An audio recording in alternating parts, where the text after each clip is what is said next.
I am Dr. Ahmed Alam, Consultant General Physician with Srikara Group of Hospitals, Attapur. Welcome. Today I would like to talk about diabetes. Diabetes is a lifestyle disease. It has its various types, type 1 and type 2. But however, today we'll discuss what is diabetes.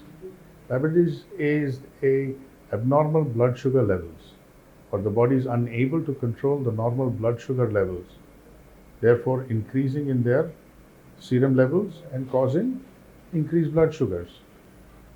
Okay, now basically there are two types, type 1 and type 2 diabetes. Type 1 is complete lack of insulin, which is usually seen in younger people, may either be genetic or congenital, or may also be acquired in a very early stage like children. And type 2 diabetes is what we all suffer from these days. This is a combination of both. Initially begins as a lack of insulin or increased insulin resistance, and therefore it goes in a combination of a lack of insulin as well as insulin resistance. Now, there are three components for diabetes. One of them is poor lifestyle. Number two is poor eating habits. And number three is, of course, bad habits. Over a period of time, we have developed all of these three. Poor lifestyle, like abnormal sleep-wake cycles, abnormal eating habits, abnormal daily patterns. Our sleeping times are different. We wake up very late, we sleep very late, we sleep very less. And then bad habits like tobacco and alcohol, consumption of tobacco and alcohol late into the night, that affects our systems. We don't eat a balanced diet. We eat edo tintunnaru, junk food tintunnaru, ade ishtam, pizza, burger, adi anne. Okay, once in a while for flavor's sake, for a change, it is okay. Lekunte eppudaina tinalante eppudaina we have to have a balanced diet. There are so many new innovations and there are so many new recommendations of different types of diets. These are all fads. Diets like keto diet or high protein, low carb diet, only protein diet, all of these are good for short term benefits. But on the long term, if you want a permanent and stable diet, you must have a balanced diet, which means all the food groups: carbohydrates, fats, cereals, and also proteins. So we must have this, and also vitamins and minerals. We must have this in balance. We can get this through all our regular food groups. This is what we need to do. The other thing is that exercise. Because of our lifestyles, because we refuse to wake up early in the morning, because we refuse to sleep early, and because we refuse to organize ourselves, discipline ourselves, this component of exercise is lost. People choose to go to the gym and they start working out every day in the evening. Yes, gym is good, but you must have a proper system. Waking up in the morning, early in the morning, before breakfast, doing some exercise. It can start with something as little as a 5-minute walk, building up over a period of time to at least a 30 to 40-minute walk, and ranging from gentle just walking to brisk walking to jogging. You can vary it over a period of time. Secondly, exercises, aerobic exercises, and generally stretching exercises. These are good. Climbing stairs up and down. This also helps build stamina. And it's always important to use proper posture while doing all of these exercises. For example, when you're climbing steps, everybody says it will affect the knees. But if you use a proper technique, the knees are reduced to being a pivot and not bearing the weight. The muscles of the legs have to take up all the weight. The quadriceps, the muscles in the front of the thighs, the muscles in the back of the thighs, the hip muscles, these take up the most pressure, or they take up almost the entire effort of going up or down the stairs. So this is how you need to isolate, by proper posture and proper technique. And there is nothing specific or there is nothing specialized for this. It is just that you place your foot firmly on one step and then bear all the weight on your legs. And then you move into the next. You don't put half a step, or you don't stand on your toes, or you don't use full step on this. Put your full foot on the step and raise yourself. Similarly, put your full foot on the step and lower yourself on stairs. This is a simple technique to go up and down stairs. that helps build stamina, that helps build breathing exercises, and also increases your respiratory rate, whereby you can also use some breathing exercise to improve your respiration. This number three is sleep. Now, sleep is being termed loosely as giant killers. See, lack of sleep. People who think they don't require proper sleep at night, they tend to lose a lot of their body's strength, inner strength, and they tend to lose the body's ability to recuperate or to heal itself. And you must have heard about so many people dying at a young age because of some disease or the other. So, sleep is essential. There is no fixed 6 hour sleep or 8 hour sleep or 10 hour sleep. There is no fixed prescription. The rule is to get proper rest. If you're unable to rest entirely at night, then you may sleep for at least 6 hours at night and then make up some time during the day. This is important. Your body must get 8 hours of sleep round the clock for itself to recuperate entirely or to heal from the previous day's injuries. And people who do not have this, I know some people who think 6 hours of sleep is sufficient. And I know some people who say 10 hours of sleep is insufficient. These are extremes. Stay in the middle path. Stay in a moderate, middle path. Take enough rest. Consumption of alcohol and tobacco. If you must consume alcohol, then your last drink must not be later than 8 p.m. or 8:30 p.m. So you wake up fresh in the morning and your mind is clear to do whatever it is that needs to be done. Similarly, tobacco you must phase out slowly. Bad habits you must phase out slowly. Delay the first cigarette in the morning. Delay it. So what happens is when you start delaying your first cigarette, the number of cigarettes automatically reduce. Slowly by slowly, this is how you need to do. You need to delay each cigarette by a few hours. So by the end of the week, you're looking at maybe not one or two or maybe 3 or 4 cigarettes per day. By the end of the second week, you're very comfortable in stopping it. This is one way of doing it. The other way is to immediately stop. That's it. Stop right now, and then every time you feel the urge, just delay it by saying, "We'll do it after some time. We'll take another. We'll smoke after an hour," or just procrastinate this idea of smoking. So this is basically what happens in the causes for diabetes. Some of the general causes of diabetes. Treatment, of course, there are many. There are many lines of treatment. You have and there are medications, there are tablets, there are injections. There are some injections that your blood sugars can be managed with tablets and injections. Now there are injections that you use, short-term injections, long-term, and now they're ultra-long. And now there are injections that you can use for once in a week. Body naturally produces insulin. This natural mechanism. Body eppadayina lopala, its natural mechanism, sugar control cheyadaniki, the pancreas secretes insulin. Therefore, insulin is better than tablets. Okay, but people get fear. చాలా మంది భయపడుతున్నారు. Insulin అంటే injection అంటే ఏదో problem అవుతుంది ఇది. No, insulin is better than tablets. Now, this variation రావచ్చు. Some people respond better to tablets, some people respond better to insulin. So we have to see this is a natural variation. ఉండొచ్చు. People will have poor production of insulin, and some people have increased insulin resistance. Therefore, that variation, when you come to us, when we evaluate you, when your physician evaluates, so he will establish whether you are responding to oral tablets better or to insulin, injectable insulins better. And based on your lifestyle, based on your day-to-day functioning, we can recommend anywhere between a short-acting insulin to an ultra-long-acting insulin. And based on your requirements, we can make these adjustments. So treatment consists of 3 things. Once again, number 1 is medication. Medication can either be oral tablets, which are taken anywhere from 1 to 3 times a day, and they can be injectables that can be given from anywhere between 1 to 3 times a day to once in a week even. And this is the medication that we prescribe. There are newer medications that are coming out daily. Each medication, they have added benefits, and everybody has this fear of side effects. You would choose alternate medicine because you say there is no side effect in other type of treatments, an alternate medicine. Therefore, you prefer to give them more precedence or give them more importance than allopathic medicine. But this is not the case. The latest medications have been uh, recalibrated, or they have been refined in such a way that the type of side effects that are now developing are actually being beneficial.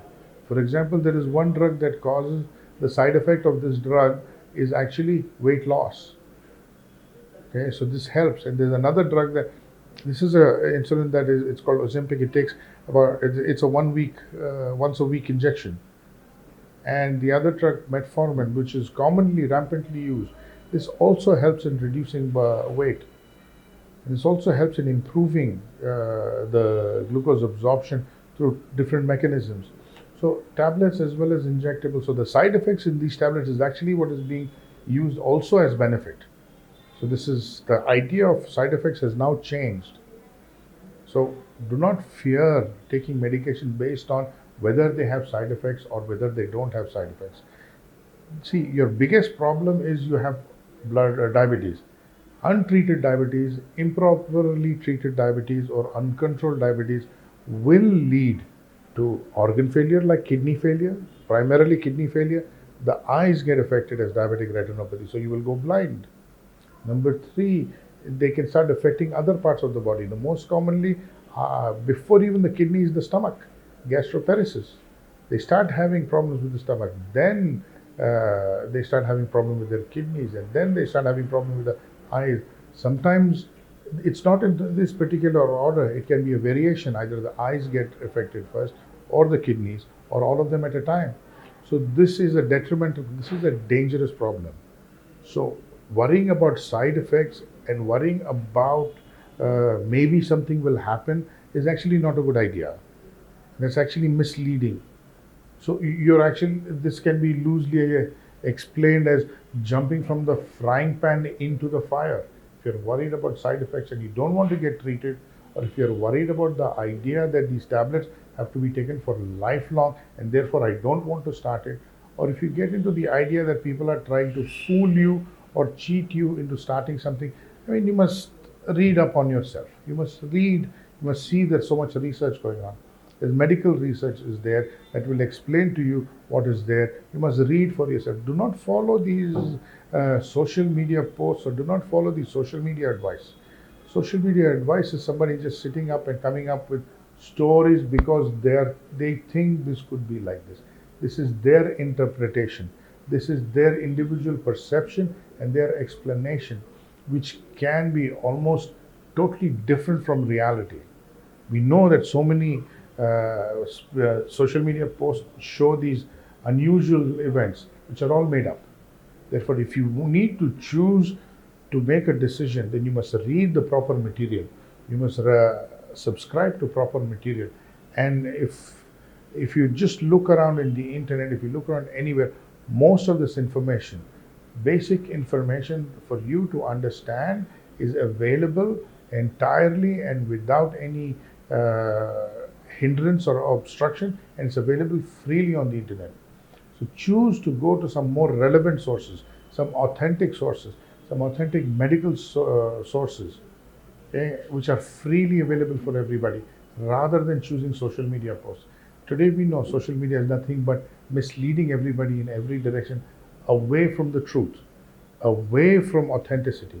So therefore choose to actively help yourself and to actively learn about your disease, to learn about your health, get better. Do not be influenced by somebody's advice, or do not be influenced by somebody's, if somebody's doing something, don't get influenced by that and you start the same thing. You have to choose actively. You have to read on your own. You have to check out what is good for you, what is not good for you, because for you, what is good for you may not be good for others. Similarly, what is good for others may not be good for you. So you have to actively take part in your own lifestyle. And basically, number three is exercise. It is absolutely essential that you must have at least 20 to 40 minutes of exercise every day in the morning before breakfast. So which age that you get up in the morning, early in the morning, and then you go and do some workout and you come back, you have a moderate breakfast, and then you go around during the day. This helps in improving your energy levels throughout the day. If you go for some time, some period of exercise, you come back and you sleep, the benefit of that exercise is reduced significantly. So this is it. And number three, the diet. What is important and most essential is the diet. Never have a full stomach. Never eat a meal that fills your stomach. That is the worst thing that you can do. The best thing that you can do is eat a small meal. Every time you think you need more, you still feel hungry, you still feel a little hungry, that is where you stop. So don't eat a full meal, don't eat a full stomach. And if you notice, when you go on holidays or if you go on vacations and when you order food around outside in the West or anywhere in the world, they give you small portions of different things in each serving. And you realize by the end of your meal, when you have eaten all of these, you're full. Similarly, when you go to our Indian restaurants and you have something like a thali or something like this, they give you small portions of different foods. So you take a little bit, if you taste a little bit of all of this, your stomach is full. So this is what you must do. You must take a little bit of everything in a balanced quantity and eat. You must never have a full stomach. Okay, never eat a full stomach. Always eat at least keep at least 1/3 of your stomach empty. This is essential. Okay. Now the other thing is what would happen if you feel hungry after that. So the idea is very simple: small meals and multiple meals. So instead of 3 full meals, you have 5 meals. So your breakfast will be moderate; it will not fill. So between breakfast and lunch, you will have a snack, say a fruit or whatever, something or something natural. Fruits are always advised. One fruit at that time. Lunch, you can have a balance of all three. You can have a little bit of protein, animal protein or vegetable protein. You can have a little bit of carbohydrates like in rice. You can have a little bit of roti like say one chapati. Carbohydrates, chapati and rice, they're almost similar. Chapati has a little higher kilocalorie count than rice. So you may choose. You may have a little bit of vegetables that have some fiber in it, and you might have some vegetables that have a little bit of starch in it. And like this, you can have a little bit of this. So by the end of your lunch, you're still not full, but you're okay. You're not hungry either. Similarly, between lunch and dinner, you have tea and snacks. Prefer to have some tea or coffee or whatever your favorite beverage is. Okay, refrain from alcoholic beverages. Refrain from high sugar beverages. And if you need to add sugar, don't make your coffee or tea very sweet. Reduce the quantity of sugar that you add in, and you may have some non-sugary biscuits or non-sugary bakery items that are not fried or that are not, that are not full of oil or saturated fat. Butter is good, so you may use that. Similarly, at dinner, make it a point. Every day, make it a point that your dinner, when you have your dinner, your stomach is half full, not 3/4 full or not a full stomach. Your stomach must only be half full. What happens is when you reduce the quantity of food, your digestion improves. Okay, the relevant quantities or relevant quality of food goes into your body. This helps in easy digestion. This helps in easy absorption of vitamins and minerals. This helps in reducing, if not ending, this common problem of acidity. Today, majority of the people we see in our clinics, they come with whatever problem along with acidity, dyspepsia, gastritis. These are common problems that everybody comes with. You can see people popping these antacids every now and then. These are not good. There is enough research to show that anything in too much quantity is very bad. Even these medications are not good. You can't keep taking antacids every time. So it is better to prevent this problem from happening, and the simplest and easiest way is to not have a full stomach. For dinner, make it a point. You must always eat half a stomach. Okay, you must fill your stomach only half. And you can eat whatever you want. Balanced once again. Drink whatever you want. Balanced once again. You must not have too much alcohol. You must not have too much of anything. Moderate quantities. If you're having any bad habits, then you have mild to moderate is also too much. But remember, make it a point to have your last drink at 8:30. 8 or 8:30 should be your last alcoholic beverage. your last, any other bad habit. If you're tobacco, you must learn to train yourself to give up smoking. You must learn to train yourself to give up tobacco chewing. These are two most dangerous substances that you can consume. So you must choose to phase them out either slowly or do it immediately. But if during the time it takes you to stop smoking, either through stop using tobacco, either chewable or inhaled tobacco, then you must have your last cigarette or your last portion of chewing tobacco by 8:30. That should be your last. And your first should not be as soon as you wake up, but it should be delayed. Try and delay it till you have breakfast, maybe after a meal. This is how you slowly try and delay and phase out. So basically, I've told you what diabetes is, how you can and how you get to treat diabetes, and also how you need to manage diabetes. I would also like to add this concept of people thinking taking medication is bad.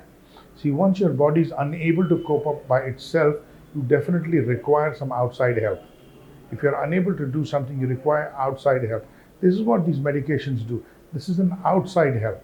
So you have to take these medications and you have to take them steadily over a period of time, continue to take them so the consumption of your medication will be balanced, your consumption of medication will be less, ultimately not hurting your pocket. This is also important. By taking your medication regularly, by exercising regularly, and by following a proper lifestyle, you will reduce the need of increasing the dosage of medication. And today we know the price of medications are only increasing. The cost of Medicare is only increasing. So thereby, this is a maintenance cost that you can control by exercise, by diet, and improving your lifestyle. Basically, this is how we can change. అద్భుతమైన ఆరోగ్య వీడియోల కోసం 3TV health channel ని like చేయండి, comment చేయండి, subscribe చేయండి, అలాగే share చేయండి. థాంక్యూ.